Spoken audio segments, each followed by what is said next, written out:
Well, it is the end of the season, and that means it's time to start closing down our water garden. And joining us today is Mike Miller, the manager of Pond Pro in Shawnee. And you've got a crew, and they're going to start helping us to close down our water garden. What is the process that we'll go through? We normally do this time of year, Casey, because we want to try and save as much of the plant life as we can.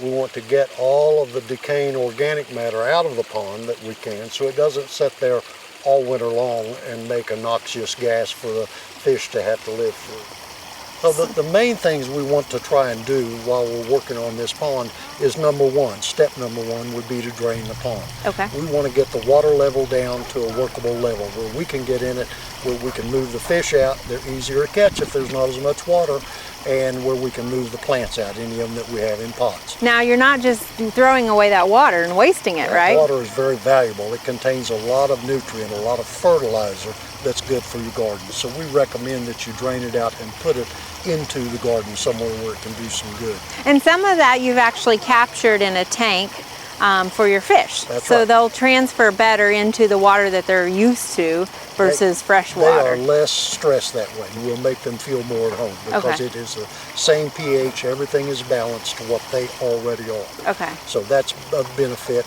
Also, we think it's important to try and conserve water. So we want to use as much of that water as possible to move it back into the pond.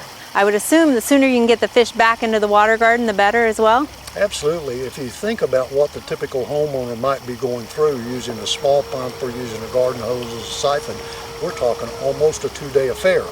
And by that time, of course, the fish are really stressed because they're in a very small container. So the larger pump you use to drain it with, the quicker you're going to finish all of the action, and you're going to get the fish back into their home as quickly as possible. And what about air for those fish while they're in that holding tank? We recommend you use an aerator on it. And the other good thing you might think about is a net to go over the top. It doesn't have to be really a big thing, but they're scared, they're stressed, they're in there, they're going to jump. Step 3, we need to start looking at the plants that are in the water garden. You've usually got 2 kinds of plants. You're going to have tropical and perennial or marginal plants. So we've got those that are in the water. If they're in pots, that's the time to remove them. Do any cutting back that you need to do.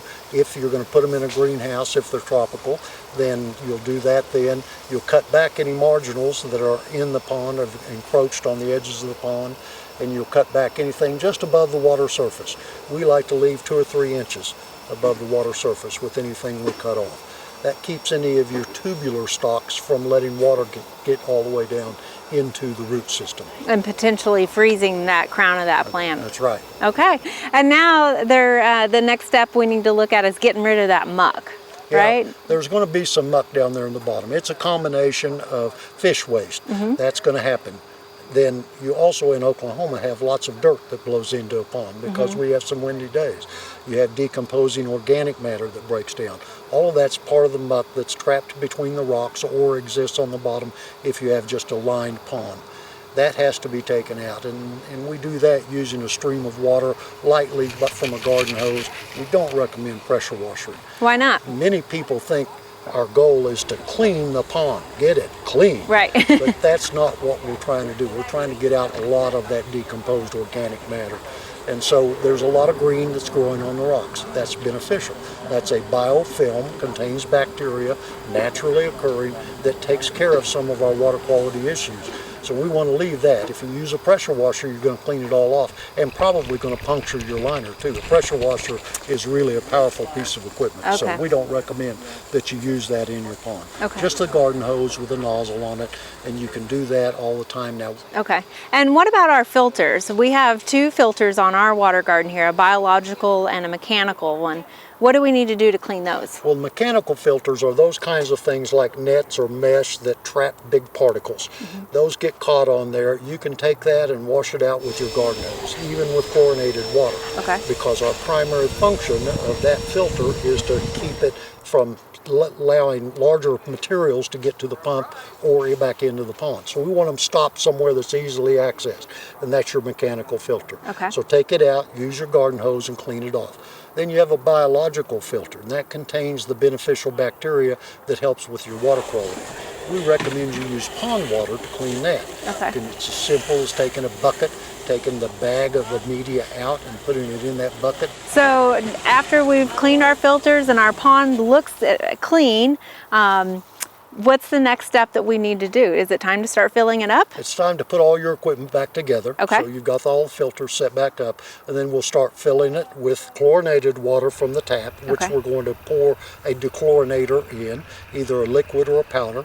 We've got to make sure that if in your water system, if it's chlorinated, that it also doesn't have chloramines, because that could take two different types of chemical to remove both products. And a lot of city waters have chloramines Yes, in many, them now. many, and yours here in Stillwater does. So I know that many of them around the state have moved to chloramines because so many bacteria have become immune to chlorine.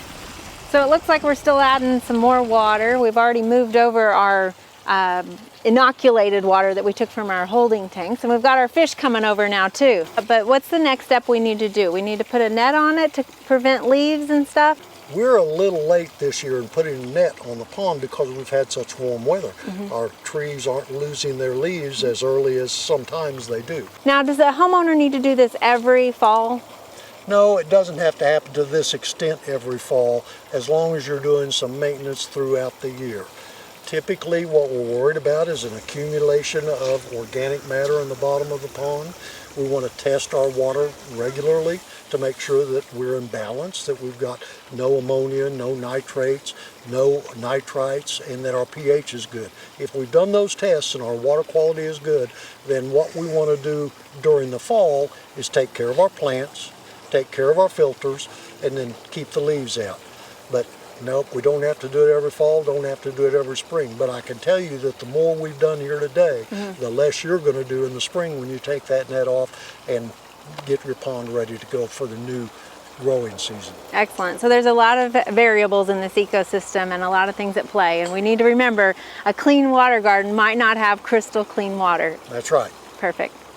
We hope you enjoyed this video. It's part of our Oklahoma Gardening YouTube channel. You can also find even more videos on our OK Gardening Classics YouTube channel. And join us on social media for great gardening tips, photos, and discussion.